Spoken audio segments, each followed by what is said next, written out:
Satu-satunya ijazah di dunia buat gaduh satu negara dan bertahun-tahun gaduhnya hanya milik mantan presiden Pak Joko Widodo.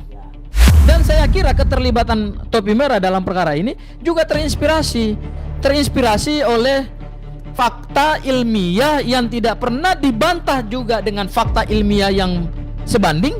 Berbagai tantangan kepada Pak Joko Widodo untuk menunjukkan ijazahnya. Kenapa dia nggak tunjukkan? Kenapa saya mau ungkap ini abu-abu? Karena lembar pengesahannya itu kan ya seperti yang kita tahu tidak ada tanda tangannya, terus sama perbedaan gelarnya, walaupun itu sudah dibantah sana sini, tapi kan itu belum ada kejelasan secara secara pasti gitu. Kan kita butuh data yang empiris. Dugaan ijazah palsu dilaporkan itu sebenarnya tidak boleh dibuatkan dumas atau pengaduan masyarakat, karena pengaduan masyarakat itu public complaint, bukan laporan polisi. Fotonya secara kasat mata berbeda dengan foto dengan wajah Pak Jokowi yang pernah saya temui pada bulan Februari 2015. Walaupun ada yang mengatakan senior saya bahwa itu foto yang diijazah dengan pada saat saya ketemu tahun 2015 itu kan pasti jelas berbeda, ya kan? Nah, kalau tanda tangan bisa dikatakan identik atau non identik. Jadi bukan ijazahnya yang identik. Ijazah itu hanya bisa dikatakan asli atau palsu. Tidak ada ijazah identik. Tidak perlu kemudian membuat sinetron berkepanjangan. Yang ditanya ijazah, kok malah buat reuni abal-abal? Ya, kan yang ditanya ijazah. Kalau semua berkas dari ijazah ini kita bongkar, pelengkap dari ijazah ini Pak Bro, termasuk KTP. Nah, kartu tanda penduduk yang digunakan oleh Jokowi ini ternyata bermasalah. Sekali lagi kita pastikan 99,9% Jokowi itu ijazah S1-nya dari Universitas Gajah Mada ya, itu palsu. Satu-satunya ijazah di dunia dan bertahun-tahun gaduhnya hanya milik mantan presiden Pak Joko Widodo. Coba cek dari semua mantan presiden yang ada di dunia, nggak pernah ada yang ijazahnya bermasalah. Kalaupun ada yang pernah bermasalah, itu bisa diselesaikan dengan cepat. Bahkan ada presiden-presiden di luar negeri yang pernah ditangkap karena menggunakan ijazah palsu gitu. Tetapi di negeri Republik Indonesia ini, satu-satunya ijazah yang bikin gaduh satu negara ya hanya punya Pak Jokowi. Kenapa saya katakan bikin gaduh?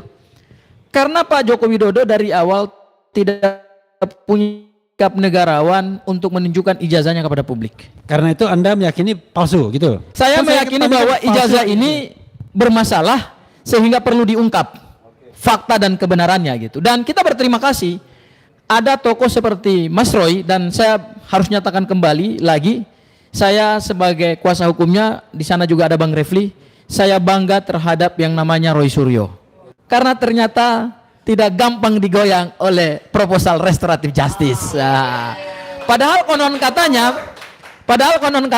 RJ itu ada isinya loh. Ada ya? Ya, ada. bangganya jangan sama Mas Roy juga, Dr. Tifa juga. Iya.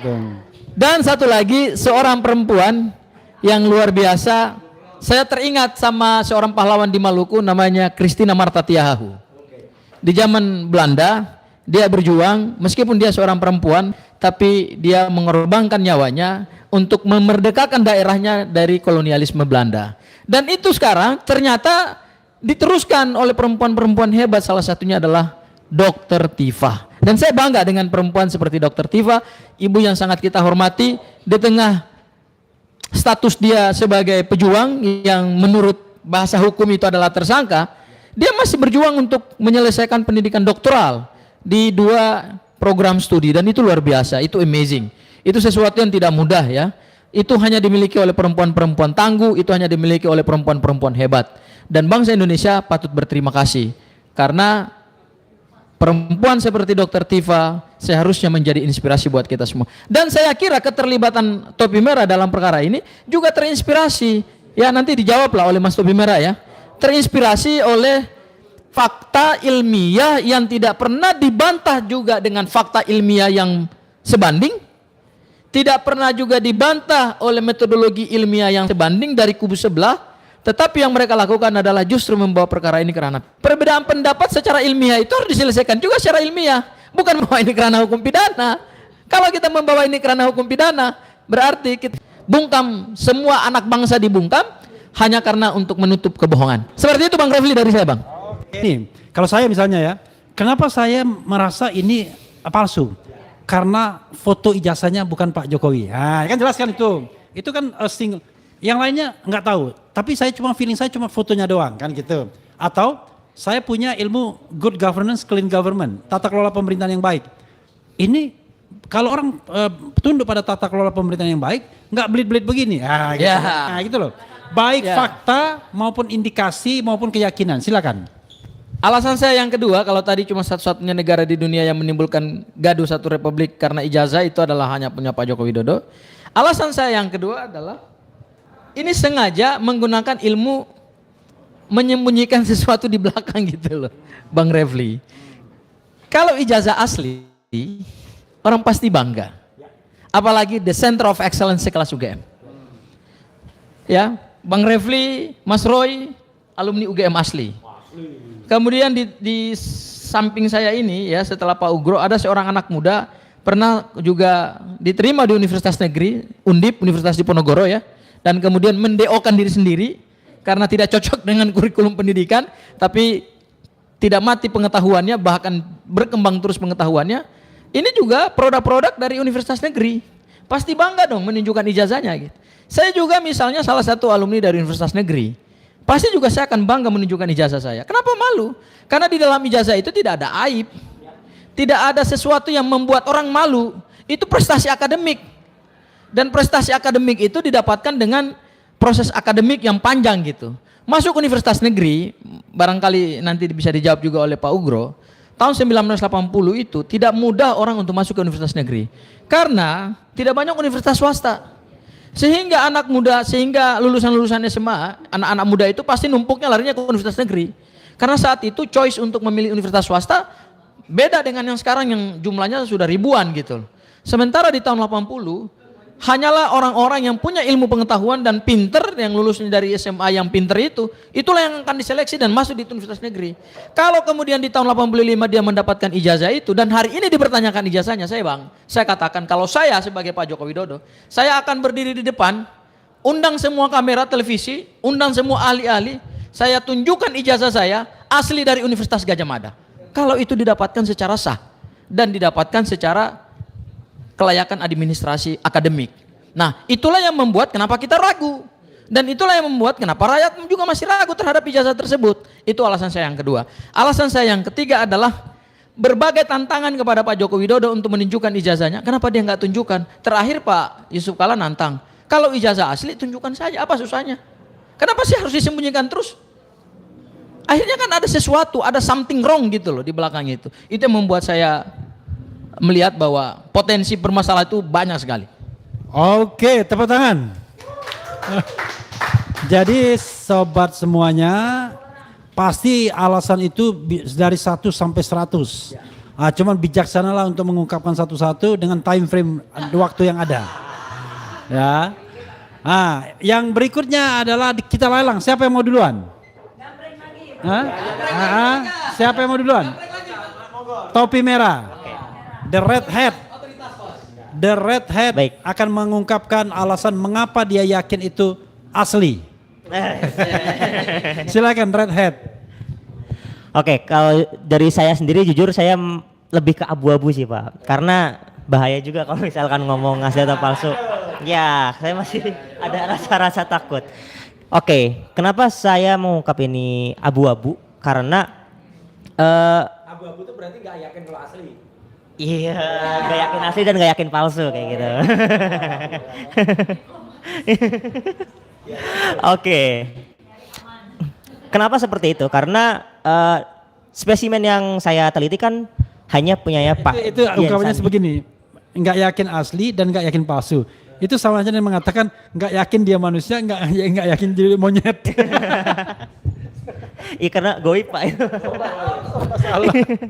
Ya. Oke. Karena spesimen yang saya teliti masih di ranahnya Pak Dian Sandi ya, Dian Sandi. Nah, oleh karena itu yang paling kelihatan itu hanya dari segi face recognition atau persamaan wajah antara yang diijazah dengan yang asli. Karena saya udah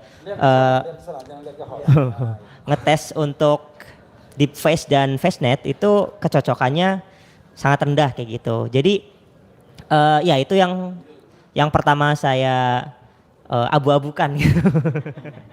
Bahasanya gimana nih? Saya agak bingung. Yang kedua yaitu terkait lembar pengesahannya, Pak. Nah, lembar pengesahannya itu kan ya seperti yang kita tahu tidak ada tanda tangannya, terus sama perbedaan gelarnya, walaupun itu sudah dibantah sana sini, tapi kan itu belum ada kejelasan secara apa ya, secara pasti gitu. Kan kita butuh data yang empiris dan juga rekonstruksi ulang pembuatan lembar pengesahannya yang katanya pakai hand press, terus ada yang bilang digital, kan masih bingung kita. Nah, ya saya masih bingung di situ, makanya agak susah juga untuk mengatakan asli kayak gitu. Tapi balik lagi agak aneh juga kalau misalnya palsu kayak gitu, Pak. Oke. Seperti itu. Jadi saya lebih ke abu-abu kayak gitu. Oke, yang ditekankan face recognition ya kan? Face recognition. Kemudian soal tadi lembar pengesahan yang menggunakan hand press atau menggunakan mesin yang lebih canggih yang tidak hadir pada tahun 85, kira-kira begitu ya? Iya. Itu jadi kebingungan masyarakat lah kayak gitu. Sebelum Mas Roy yang memang sudah meneliti dari Sabang sampai Merauke, kita ingin menantang Pak Ugroseno dulu. Kira-kira apa saja alasan untuk mengatakan bahwa itu yakin setengah manusia? Silakan Pak Ugro. Ya. Tepuk tangan dulu dong. Oh. Saya selalu berangkat dari rumah ke kantor. Ya. Jadi saya di reserse berangkat dari pendidikan di Pusdik Serse Megamendung, baru ke tempat di mana saya bertugas. Jadi saya mengikuti kejuran reserse di Megamendung itu pada tahun 1988. Ya. Nama pendidikannya adalah Pendidikan Kejuruan Perwira Lanjutan Reserse Umum Angkatan Pertama tahun 1988. Ya. Yang pertama kali dibentuk itu yang bersama saya adalah Pak Susno Dwaji. Gitu. Jadi saya masih ingat. Nah, dari sinilah saya banyak belajar. Ada di sini, Pak. Hah? Ada di sini. Ada di sini.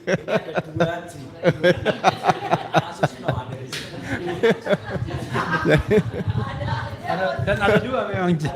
Jadi sertifikat saya asli dari Megamendung di bidang reserse, ya kan.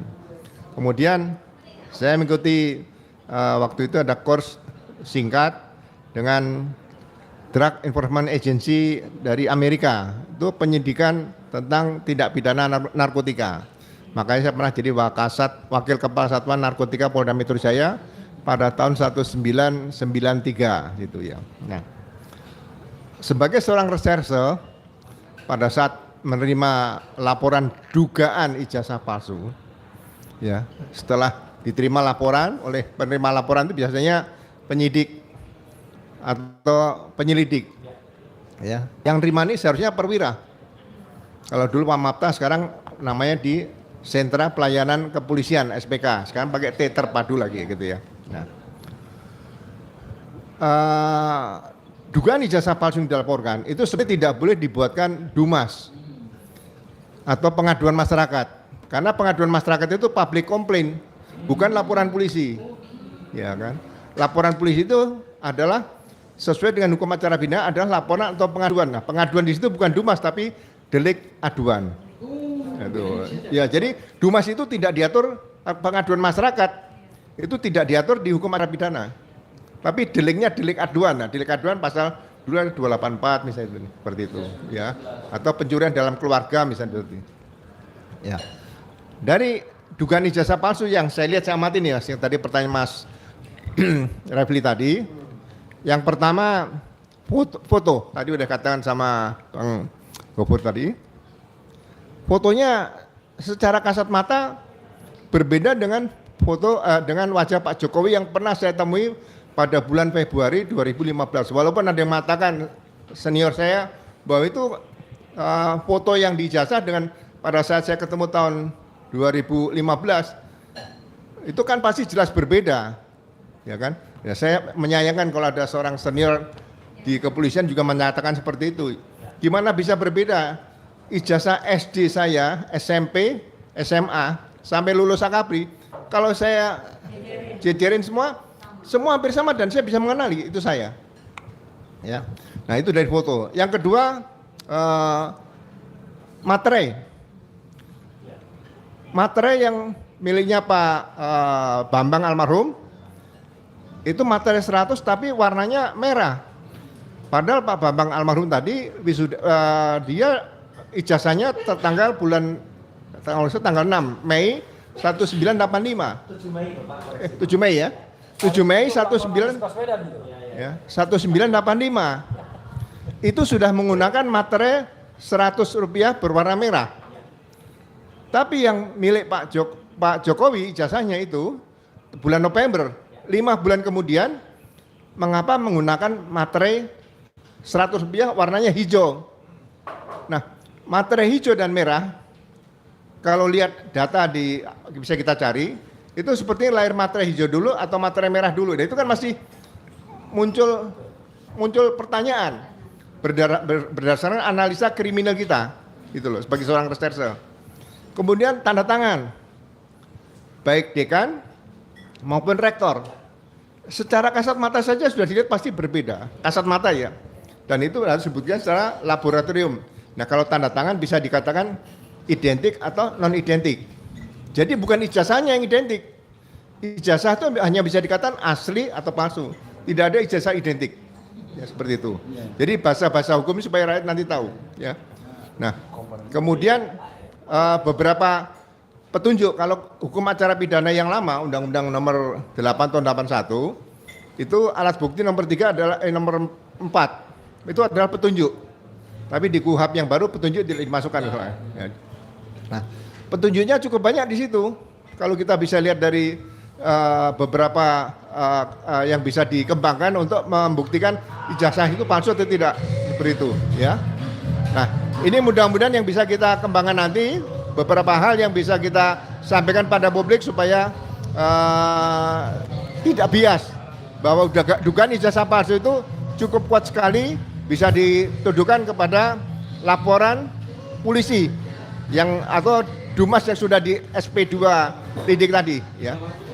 Itu saja beberapa petunjuk-petunjuk yang bisa mengarah pada dugaan ijazah palsu. Terima kasih Mas Repni. Oke ya, tepuk tangan buat Pak Ugro ya. Rupanya di belakang ada ulang tahun, tetapi ini solid tetap ya. Ya, sekarang kita menantang Mas Roy untuk menyimpulkan 1 sampai 10 alasannya. 5 aja. 5 aja. Silakan Mas Roy. Ya. Baik, terima kasih. Jadi Assalamualaikum warahmatullahi wabarakatuh. Ya, jadi saya akan simpulkan perjalanan panjang yang sudah ulang tahun nih sesuai dengan lagunya nih. Ulang tahun setahun perkara ini semenjak dilaporkan oleh Jokowi pada tanggal 30 April. Meskipun kasus ini sebenarnya sudah berlangsung lebih dari 13 tahun semenjak peristiwa seminar yang ada di Universitas itu hadir Jokowi, almarhum Buya Syafiee Ma'arif dan Prof Mahfud MD yang kemudian ditanya IPK berapa. Ya, jadi IPK waktu itu Jokowi menjawab IPK-nya tidak sampai 2. Itu sudah menimbulkan pertanyaan. Yang pertama, ya saya akan menyimpulkan 5 tertinggi dari segala indikasi yang ada. 1, dari pihak yang bersangkutan dan juga dari pihak keluarganya tidak ada yang berkeinginan dengan tegas seperti yang dilakukan tadi yang sudah disebut oleh Pak Ugro, Jenderal Ugro, keluarganya almarhum Bambang Rudiharto ini. Jadi adik dari almarhum Bambang Rudiharto itu yang namanya Pak Insinyur Rujito itu dengan lantang, dengan tegas, dengan berani bisa menunjukkan ijazah aslinya di persidangan, di depan hakim, di depan para ahli, dan juga ditunjukkan ke muka publik waktu itu di sidang CLS Solo pada tanggal seminggu sebelum saya menjadi ahli.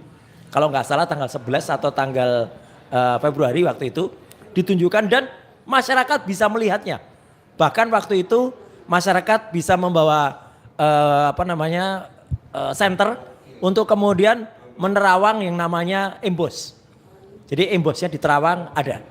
Dan itu tidak dilakukan oleh Jokowi maupun keluarganya. Jadi tidak ada keberanian untuk menunjukkan dengan tegas, padahal betul tadi kata Mas Sang Haji, kalau itu kebanggaan, apalagi universitas Gajah Mada, ya gajah itu gede banget ya. Jadi bangga pasti. Bukan Gajah Adam, ya.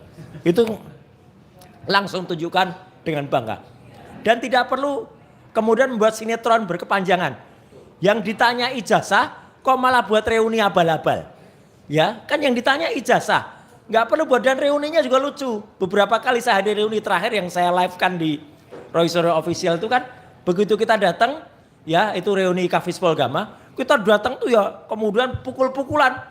Karena lama nggak ketemu, gimana kabarmu? Dan waktu itu ada sahabat saya namanya Bambang juga kebetulan. Yang dia berani mengatakan, menjamin juga kalau itu palsu. Ya, Jokowi itu palsu. Kemudian waktu itu meskipun sempat agak dispin oleh Heru Subagya ya waktu itu. Tapi kita kalau ngobrol pun kita juga menyatakan kalau ijazah itu palsu. Itu yang pertama. Jadi kebanggaan untuk menunjukkan ijazah itu tidak ada.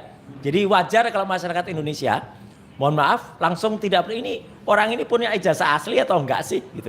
Nah, yang kedua saya menambahkan, mempertajam. Kebetulan sekali lagi saya mengulik hobi fotografi, bagian dari ilmu telematika itu sudah sejak SMP. Foto ini amat sangat terlalu kontras, dan itu saya buktikan ketika saya, Mas Refli, kemudian juga beberapa kawan lain, Mas Sang Haji masuk ruang, ada kan waktu itu. Kita lihat foto ini amat sangat terlalu kontras untuk foto tahun cetakan 85. Apalagi 85, kehidupan di kampus Universitas Gadjah Mada, mahasiswa biasanya tidak kuat untuk mencetak di studio foto profesional kayak Duta, Arta, Huasing, kemudian Star dan lain sebagainya. Abstruk waktu itu. Jadi abstruk itu kita biasanya malah di kaki lima pinggir jalan. Dan itu biasanya daya tahannya terbatas. Jadi fotonya biasanya sudah memudar. Ini masih amat sangat terlalu kontras.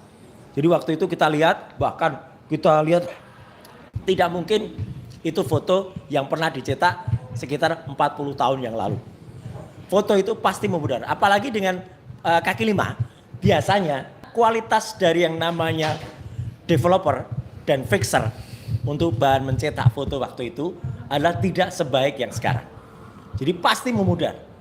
Terus terang saja waktu itu bahkan si Dr.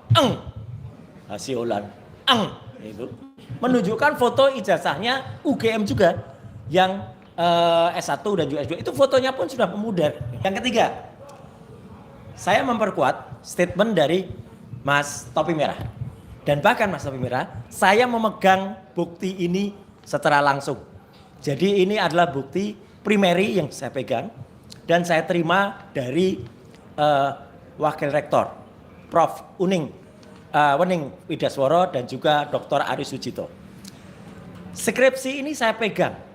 Saya potret sendiri dengan kamera resolusi tinggi. Jelas betul selain warna kertasnya yang berbeda. Yang ini kertas lama, yang ini kertas baru. Saya memang tidak meneliti fontnya, karena orang yang meneliti fontnya itu sudah terrotasi dan tertransaksi otaknya. Tadinya Times News Roman, sekarang tiba-tiba jadi Times Roman. Ya, saya nggak meneliti fontnya, tapi waktu itu benar apa kata Topi Merah. Ya, nama gelar Profesor Dr. Insinyur Ahmad Sumitro pun ini dalam satu buku yang sama. Jadi kalau kita nggak melihat dari peristiwa beliau itu dikukuhkan guru besarnya, masa dari satu buku yang sama aja namanya bisa berbeda. Kalau orangnya benar, beliau almarhum Prof. Ahmad Sumitro pasti, nama saya ditulis di sini profesor, kok kamu turunkan lagi jadi doktor. Gak mungkin. Dan kenyataannya memang pada bulan November tahun 85 beliau itu Dr. Insinyur Ahmad Sumitro. Pengukuhannya baru pada bulan Maret tahun 1980. Dan tidak ada lembar pengujiannya. Jadi lembar pengujiannya itu tidak ada. Jadi kalau itu dulu ada termul atau lawyer termul mengatakan, oh itu mungkin copot.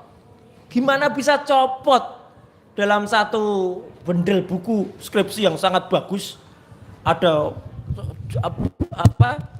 bahkan bundelnya itu jahitnya itu dijahit ya, tidak hanya dilem, itu bisa copot. Atau ada termul waktu itu di salah satu TV dengan live-nya dengan maaf secara membagongkan berani mengatakan, oh itu mungkin di belakang.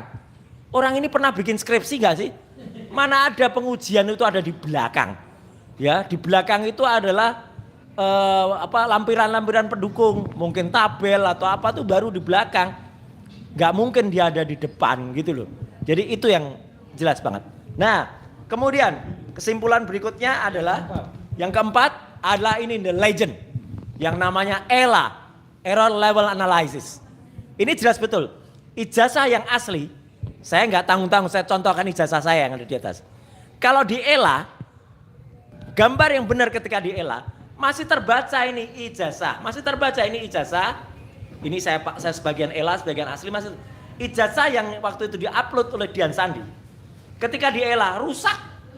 Dah, jadi ini udah terlalu banyak editing.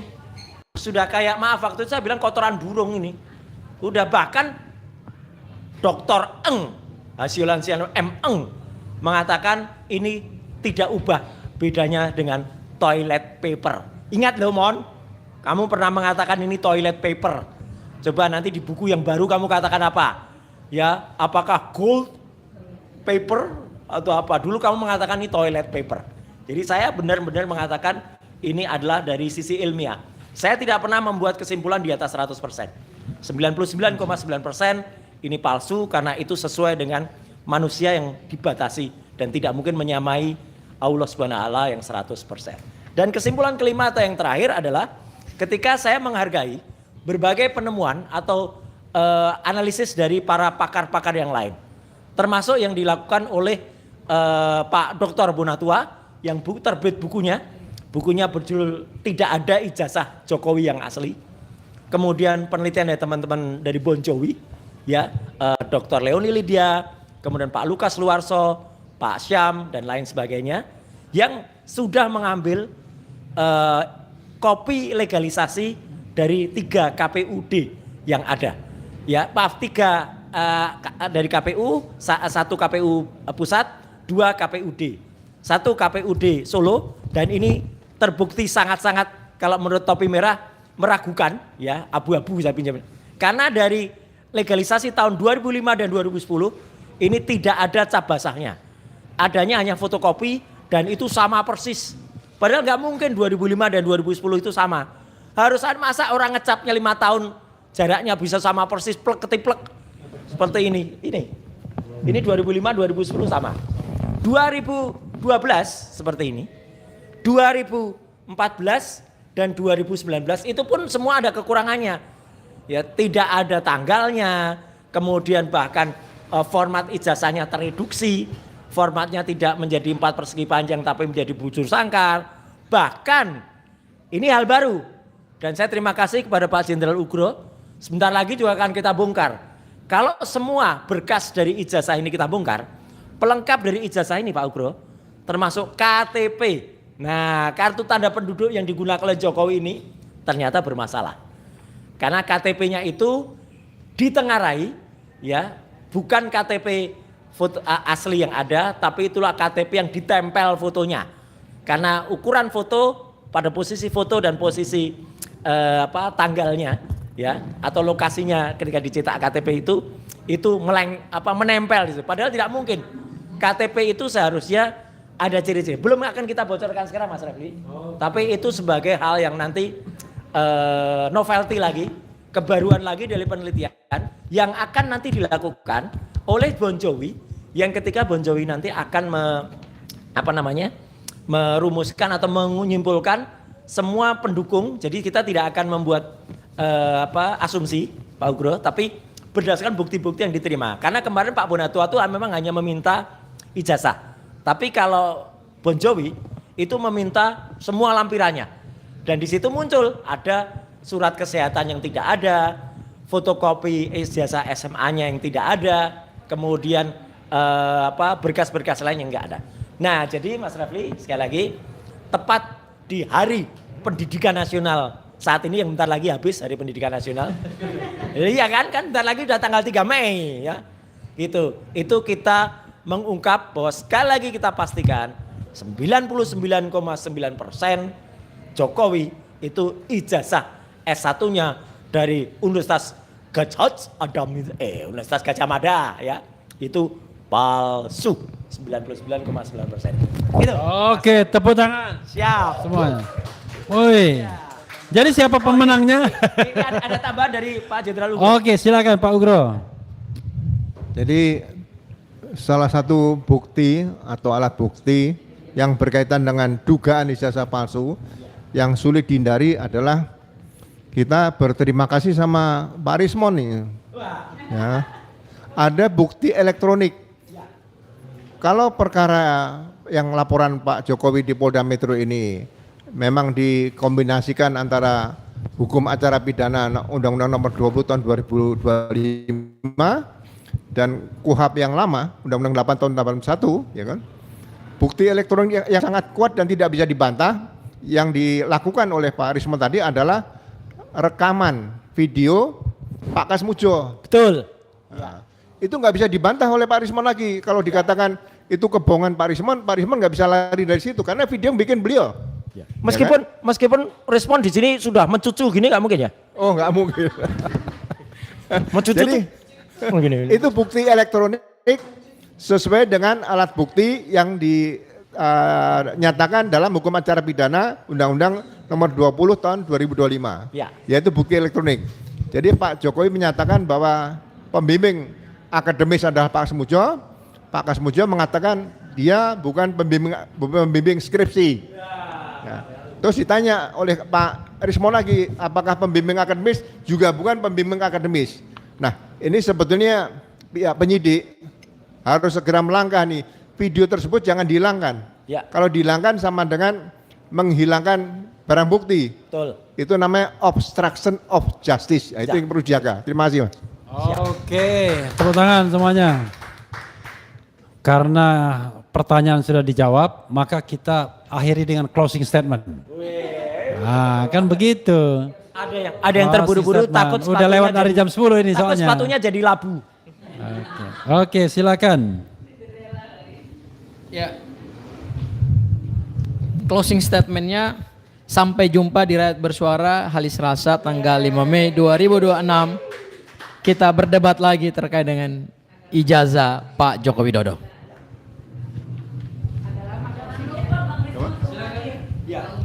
Baik, terima kasih. Jadi dugaan ijazah palsu menurut saya ke depan harus sudah mulai konsentrasi kepada pengguna dugaan ijazah palsu tadi, baik mulai dari KPU Solo 2 kali 2005 dan 2010, kemudian KPU di Jakarta 2012, kemudian KPU RI 2014 dan KPU RI satu lagi 2019.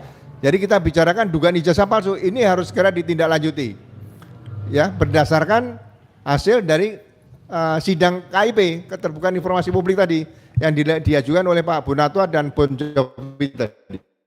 Ya, ini hasilnya harus ditindaklanjuti seperti akan terjadi lagi nanti dalam Pilpres 2029 itu saja. Terima kasih. Oke, silakan. Topi merah, kita kasih kesempatan terakhir untuk menghormati tamu kita yang luar biasa. Biar nanti endingnya adalah topi merah, ya. Jadi closing statement saya juga sangat sederhana. Ngapain ya kalau orang waras ya? Ngapain harus mengumpulkan lebih dari 709 barang bukti?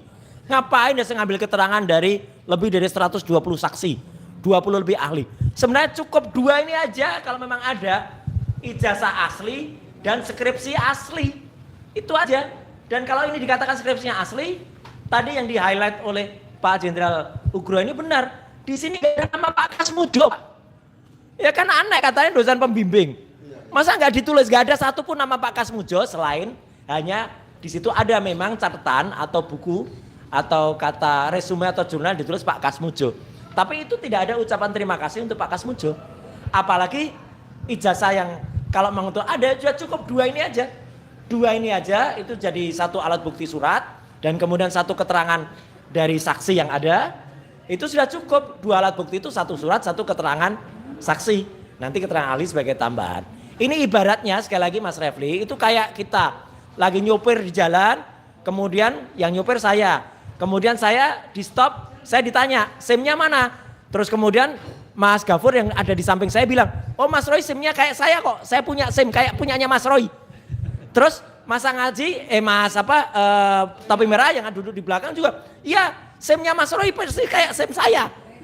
Saya nggak menunjukkan SIM Mas, tapi kedua orang ini berani bersaksi, SIM-nya Roy Suryo itu kayak SIM kami. Lah itu kan nggak ada gunanya. Yang ditanya itu SIM-nya Roy Suryo, bukan SIM-nya Abdul Ghafur Ngaji atau topi merah. Selama ijazah asli tidak ditunjukkan dan itu tidak disampaikan oleh dulu, disampaikan oleh Ibu Megawati dan juga tidak ditunjukkan oleh imbauan dari Pak JK kemarin, itu boncos. Dan Jokowi juga tidak bisa meninggalkan Pak JK karena Jokowi tanpa JK nggak ada artinya apa-apa. Jokowi tanpa JK hanya menjadi OOWI. Iya kan? Jokowi tanpa JK jadinya OOWI. Nah, itu kesimpulannya ya. Makasih. Oke, topi merah, the last but not least. Kalau dari saya sendiri sih, Tepuk tangan dulu dong. terima kasih. Kalau dari saya pribadi lebih ke gak usah lah main ini kriminalisasian gitu. Ya. Apalagi maksudnya yang jangan sampai dikriminalisasi. apalagi aktivis-aktivis yang ingin bersuara kayak misalkan yang kemarin demo aja 6.000 ya Pak. Maksudnya ini saya bukan buat saya pribadi tapi buat aktivis-aktivis global gitu ya secara umum. Itu banyak sekali aktivis yang pengen menyuarakan apa yang menjadi keresahan mereka, apa yang menjadi keinginan bersama, malah jadinya dipidanakan atau disomasi. Kalau saya kasusnya disomasi gitu ya. Nah, menurut saya nih agak kurang bijak karena harusnya itu misalkan yang kayak saya bersuara ketika ada sesuatu hal ilmiah yang janggal. Balaslah dengan ilmiah, bukan balas dengan teguran somasi atau apa kayak gitu, seperti itu. Jadi saya seperti itu aja, nggak terlalu. Disentuh sedikit kok lapor, lapor kok sedikit-sedikit. Lapor kok sedikit. Ya, sobat era sekalian, ya itu dari Tora Sudiro. Jadi Tora Sudiro itu topi merah, suka di roasting. Jadi Tora Sudiro. Jadi tersebutlah Alkisah, ya, seorang katakanlah mantan Presiden Mukidi namanya. Dia mengatakan, hey, kalau ijazah saya asli, saya tidak butuh termul. Betul. Kalau ijazah saya asli, saya tidak butuh lawyer. Nah, iya. Kalau ijazah saya asli, saya tidak butuh buzzer. Tinggal tunjuk. Kalau ijazah saya asli, saya tidak butuh pengadilan. Kalau ijazah saya asli, saya tidak butuh polisi. Kalau ijazah saya asli, saya tidak butuh UGM. Kalau ijazah saya asli, saya tidak butuh keluar duit banyak.